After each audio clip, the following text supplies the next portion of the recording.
Essa gente não veio de Itumbiara, de ônibus, e parou naquele local. Não, eles estavam em frente aos quartéis. Isso. E de lá eles saíram, não é?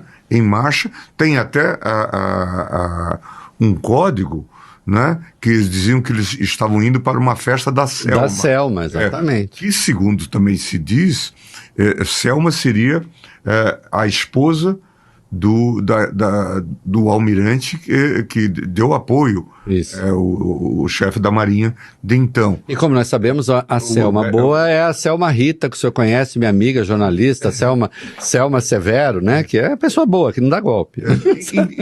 Então, quer dizer, a mim me parece que há um certo isolacionismo quando se diz, não, se tratava de uma manifestação popular que deflagrou, não é? ou que descambou para violência. Nós não estamos falando disso, não. Claro que não. Né? Nós estamos falando de algo muito contextualizado. Essas pessoas, desde novembro, estavam acampadas, né, em frente aos quartéis. Brasil. E tinha uma reivindicação, depor o presidente da República, eleito, não pode tomar posse.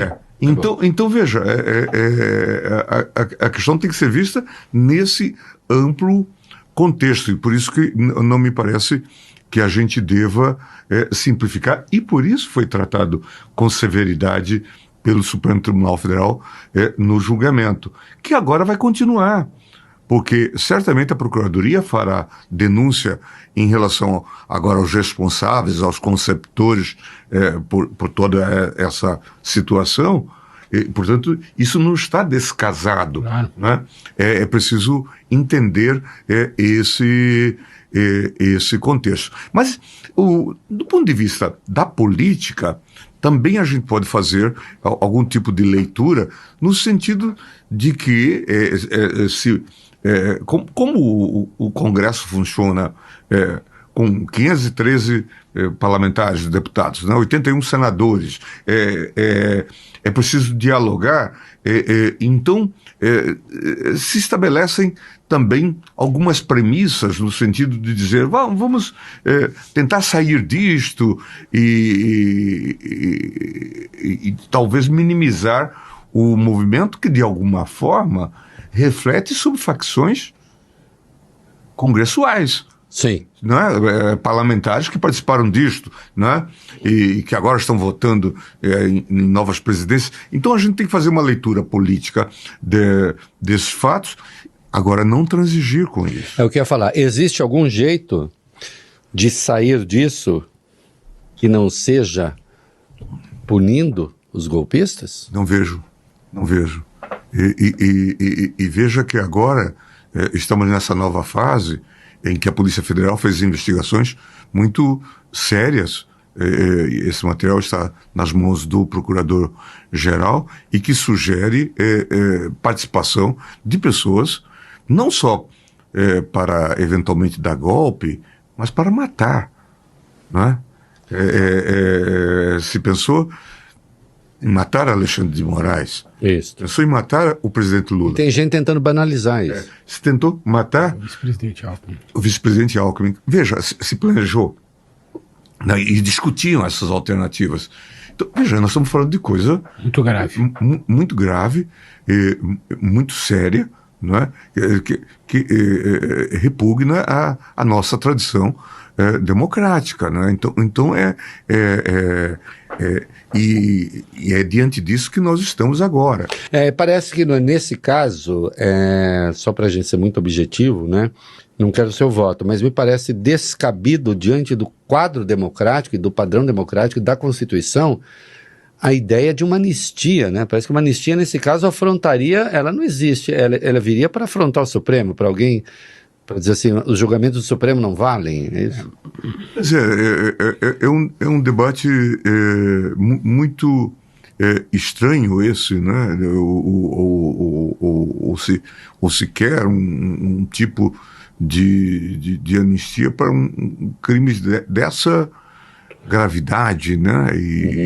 Então, a mim me parece que nós temos que ser muito críticos. Eu acho que, ao contrário, nós devemos procurar julgar esses casos. Isso. Nos esforçar no sentido do julgamento desses casos. Me parece que essa deve ser a determinação. E veja que as investigações andaram bastante. Sim. E rapidamente. E justiça se faça a própria Polícia Federal, né, que conseguiu trazer dados relevantíssimos da participação de pessoas relevantes naquele contexto político, né, e como que elas estavam articulando, inclusive para impedir a posse do presidente. Isso. O parágrafo 9º do artigo 14 da Constituição diz que é preciso, além das cláusulas de inelegibilidade da Constituição, é preciso que se votem leis, ou se vote uma lei, para tornar a eleição legítima, limpa, etc, etc, etc. Está lá, está na Constituição. E hoje, essa inelegibilidade para tornar a eleição limpa, legítima, não sei o quê, é de 8 anos. Porque um deputado eleito por 4, se a inelegibilidade for só de 2, ele é cassado no primeiro ano, daí a pouco ele está concorrendo de novo. Estará concorrendo ainda no mandato. Isso. E aí eu entendo que é como se pegasse o parágrafo 9 do artigo 14 e dizendo, isso não vale nada, porque esquece, né? E mais, né? A gente tem um princípio do direito que é para não... há uma vedação do retrocesso. Quer dizer, se você tem um direito protegido, você não pode começar a vetar coisa para tornar esse direito menos protegido. Uma lei que fosse proposta para beneficiar uma pessoa que produzisse uma proteção inferior àquela que a Constituição recomenda e que diminuísse a proteção que nós já temos no que respeita à legitimidade, à limpeza da eleição, não seria uma lei inconstitucional, falando em tese? Eu tenho a impressão de que sim. Nós, inclusive, consideramos, à luz da própria isonomia, que há uma vedação no sistema a leis casuísticas. Isso. Leis que voltadas para... Nós já tivemos uma lei Fleury no Brasil. Pois é. Não é? Então, a gente tem essa resposta. Né? Fica evidente que se der esse tipo de passo, o que eu percebo, fazendo uma leitura de contexto e de contexto político, é que nós temos aí uma série de, vamos chamar assim, cientistas jurídicos políticos que estão testando hipóteses, não é? Para tentar minimizar a responsabilização dessas pessoas. Então, estão fazendo esse tipo de trabalho, né? E tentando ver o que é viável, né? Em termos de aprovação de lei de anistia e coisas desse jaiz. Mas é preciso lembrar que a própria Constituição repudia a chamada lei casuística. Isso. Então nós passamos a conviver com um ambiente muito desafiador, não é? E temos que refletir muito sobre isso, né? Quer dizer, em que medida é razoável esse tipo de ataque. Eu sempre rememoro também o que se passou com a justiça eleitoral, que é quase que uma jurisdição constitucional em menor escala, porque a função dela é fundamentalmente realizar eleições livres, seguras, etc. E veja o que se fez, sapateou-se em torno do TSE. Eu tenho na memória ainda uma frase que aparece naquela reunião de altos dignitários do governo, em que o ministro Paulo Sérgio, ministro da Defesa, então? Da Defesa, diz que usa lá uma linguagem militar para dizer que, com o convite que o ministro Barroso tinha feito para que eles fizessem a verificação da urna, eles tinham entrado na casa mata, ou na casa do inimigo. Portanto, o eleitoral era o inimigo, quando aquilo foi destravado de boa fé. Acho que foi uma reunião golpista, acho de 5 de julho, se não me engano, de 2022, então, que se está discutindo ali como impedir a realização de eleições. Isso, Barroso era presidente do tribunal, tinha instalado essa comissão, depois veio o Fachin, e esse ciclo só encerra quando o ministro Alexandre diz: acabou. Esse festival, gente, nós vamos fazer as nossas auditorias sozinhos, e o assunto se encerrou. Porque eu até já fiz ironia com isso, que toda manhã o Paulo Sérgio encaminhava uma carta para o TSE fazendo novas perguntas, e à tarde o Fachin respondia, né? Então virou... Começou a virar assim uma correspondência entre... Fradique Mendes. Sabe assim, uma coisa para... Ministro citando essa de Queiroz. Para coagir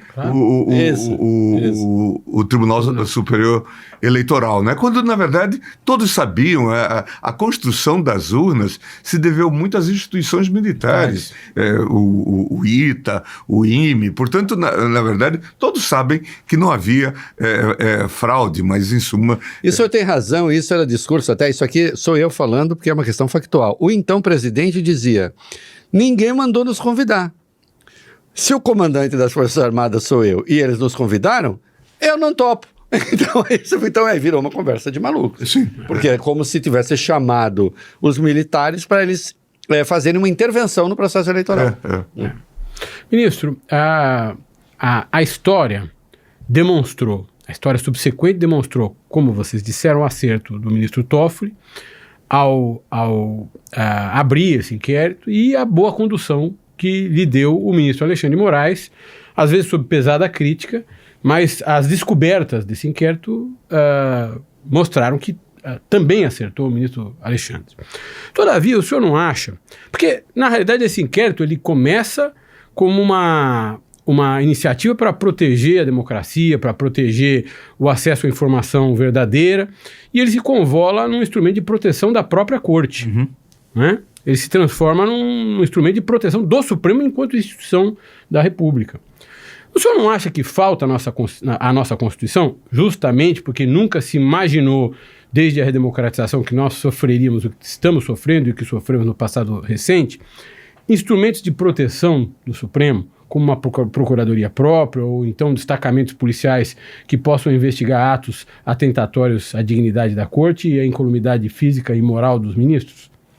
Tudo isso nós temos que discutir. Em princípio, temos instituições encarregadas disso. Por exemplo, a própria Polícia Federal, né? Que é uma polícia da União.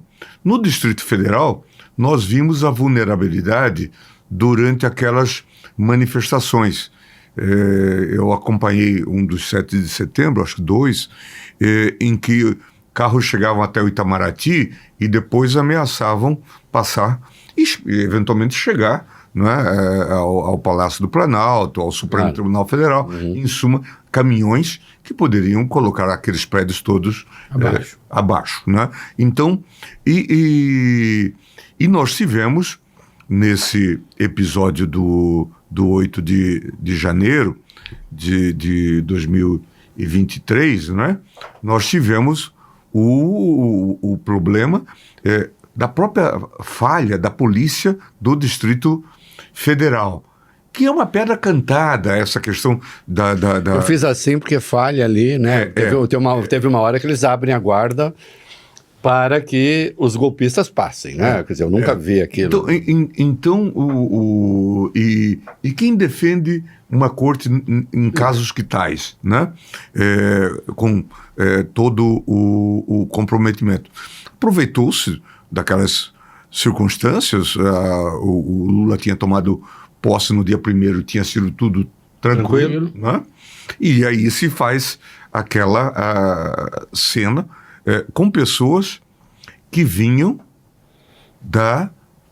dos acampamentos. Sim. acampamentos consentidos. Eu tenho sempre repetido isso. Não se faz acampamento em frente de quartel. Não se faz acampamento em frente de hospital. Né? Por razões diferentes, mas...